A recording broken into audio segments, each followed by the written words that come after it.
All right, all right. Good morning, everyone. Welcome back to the channel. And here's some SD Gundam Battle Alliance news, and a little bit of an update on my playthrough through the game. So, if you're new to the channel, like and subscribe. And I am here to talk about the announcement of the Tokyo Game Show regarding the DLC. Also, we have a new update to the tier list. You know, the tier list that caused a lot of drama on my last video. We're gonna show it really quick today. So keep that in mind, and let's go on straight in to our content on this video. Okay, first of all, recently I have unlocked the hard difficulty for all of the missions, so I'm just walking through them. But lately I've been farming on the hard difficulty for the true mission. I think this is 7B true mission, the one that has no boss. It's mobile suit level 79, but I am bringing in my Formula 91, the Gundam F91. Obviously, it's very low level 64, but the recommended level of that stage is like what, 79. So the damage isn't there, but I'm not feeling any damage yet. Let me know what are your hard mode farming units at your own playthrough. Any suggestions other than the Gundam F91 are welcome. Alright, so we got here the tier list from the Discord. I will link it up in the description. And I think a lot has changed since the last time we've checked on this. Now that the God tier is just full of shooters. We got the Banshee Norn, we got the Faz, we got the Gun Tank, and we got the Hainu. And then whoever made the tier list on behalf of the community, he brought the God Gundam, the Burning Gundam, from God to Great. And the rest, I think, are all the same. We're not gonna talk about each one of them. It will take the video a long time. But with some clear additions, the Phoenix Gundam is now on the above average list. The Age FX is now on the good tier. And on the average, this is the Gundam Narratives. The Gundam Narratives position. And yeah, this is the tier list. If you want to see the tier list in person and the explanation, I will link up the Discord, as it has a thorough explanation on why all of these units are in that particular tier. Now we go to our Tokyo Game Show announcements. First up, we have the DLC 2 and 3. So DLC Pack 2 is gonna cover, like, I think 3 units. I think it's 3 or anyway. I kind of neglected it, but we're gonna talk about each unit. So for DLC 2, I think it's just the Superior Knight and the Moon Gundam. So this is Knight Superior Dragon, or the Superior Knight Dragon, whatever you may call it. So yeah, it's one of the Suda World 12 Gods descent. I'm just reading the direct translation. Descended through the fusion of Versal Knight Gundam and Devil Satan Gundam. He looks like a Gundam tribe called the Knight of God. Protects the justice and peace of the Sudadoka world. That's the direct translation, not mine. I'm using Google Translate. So I am seeing this as one, since it's like the Knight Gundam. I see this as an infighter unit, and I believe this unit transforms into the dragon when you hit this SPA. And yeah, maybe if he stays on that form, he will be a good farming unit.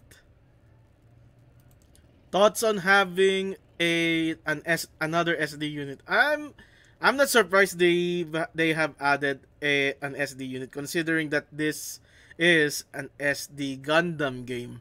So this would complement greatly to the Command, to the Musha, and to the Knight Gundam. And I think the anime series here is the SD Gundam Gaiden show. Correct me if I'm wrong. But in my wish list, if they would add an SD unit, I wish there's like that one SD unit in SD Gundam Force. I forgot the name. The one that looks like the Musha Gundam. Hi guys, Harriet here from the future. I kinda look it up, and yeah, this is the SD Gundam Force character I was talking about. It's called the Bakunetsumaru. Kind of resembles the Musha Gundam in sort of way. Musha Gundam is full armor. This one is like a Bushido type character. And yeah, I think it would be awesome if this was the DLC. But I'm alright with the Superior Dragon. Now, continuing with the video. Next up is the Moon Gundam. Juta Kasim, an inquisitive boy from the Light Tribe who lives in the old-fashioned colony Moon Moon. When the wreckage of the Psycho Gundam Mark IV G-Doors collide with Moon Moon, he becomes involved in the war between the Federation and the Neo-Zeon forces. I think, in my understanding, the events of where the Moon Gundam took place is between Double Zeta and Char's counterattack, given that Londo Bell is involved in the operation, but I have not gotten any more info regarding the Moon Gundam. If someone could give me some materials that I can work with in order to fulfill my research on the Moon Gundam, it would be fine, but then again, I'm not so sure. Also, Moon Moon, I think that also refers to the place, that one place in Double Zeta where Jidao go through. It's like that one segue episode in the second arc of Double Zeta. Remember, Double Zeta's second arc is the more serious of the two arcs there. It is, I personally call it the Silent Voice arc, and there's like that one random episode where Judao went to this Moon. So I think Judao, Ashta, the pilot of Double Zeta, will be involved as a unit, as an ally to this, as an allied unit on whatever the break mission or the true mission here. Maybe in the break mission. But let's see. For class prediction, I think the Moon Gundam will be an all-rounder. Okay, next unit is the Gundam Exia Repair IV.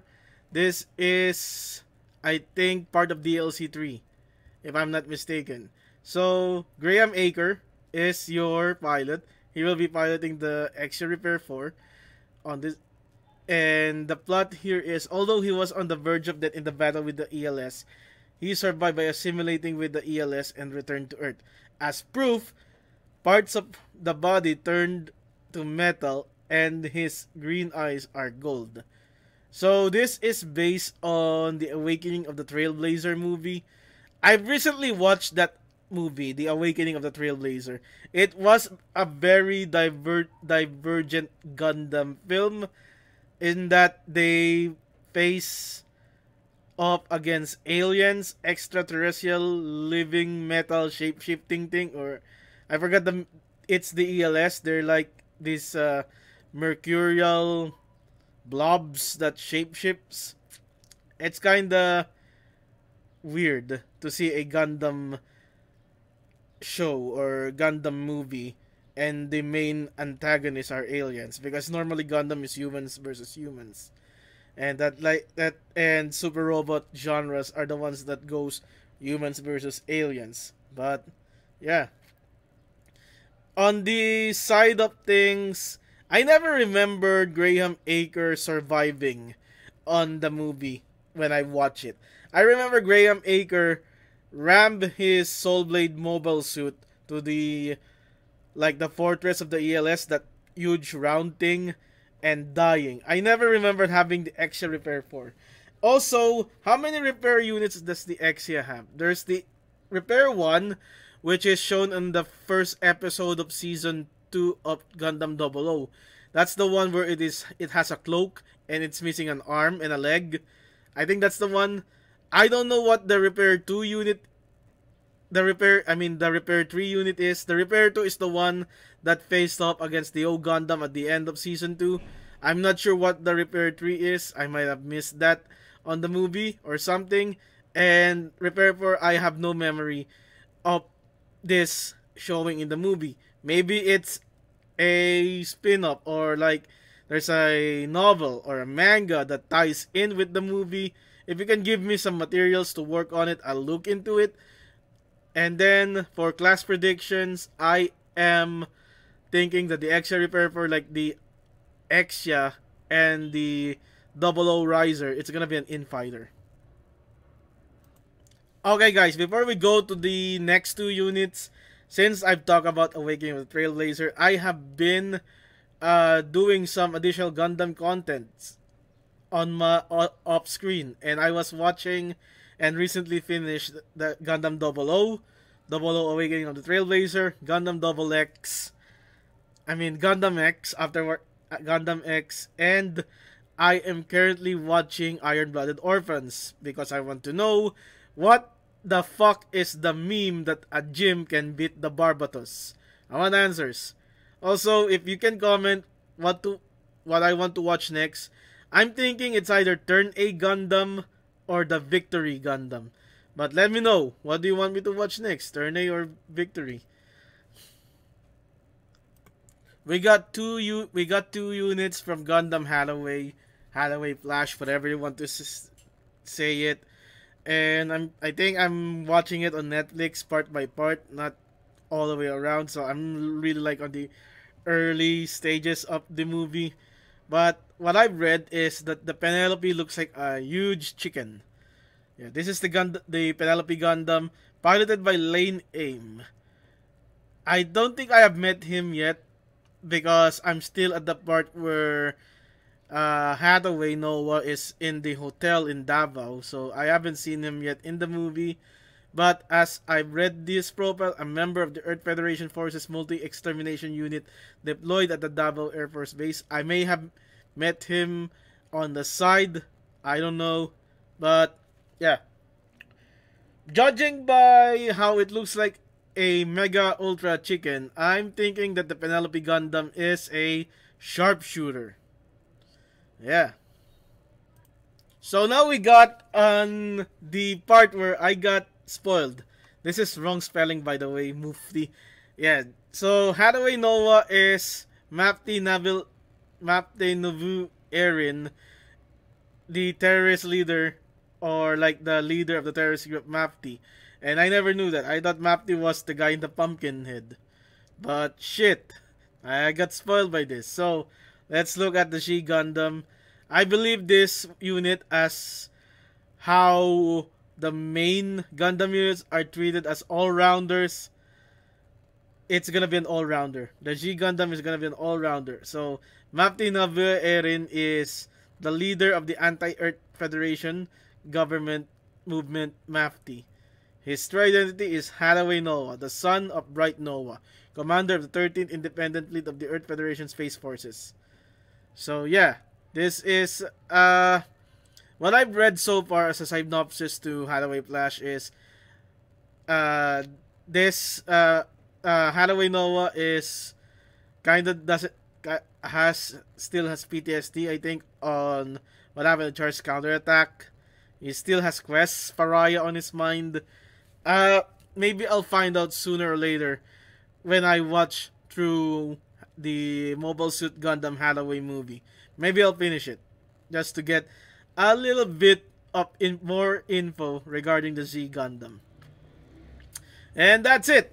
That's it for the DLC units. So if we going to recap, we got the Superior Knight, the Moon, the Exia Repair IV, Penelope Gundam, and the Z Gundam.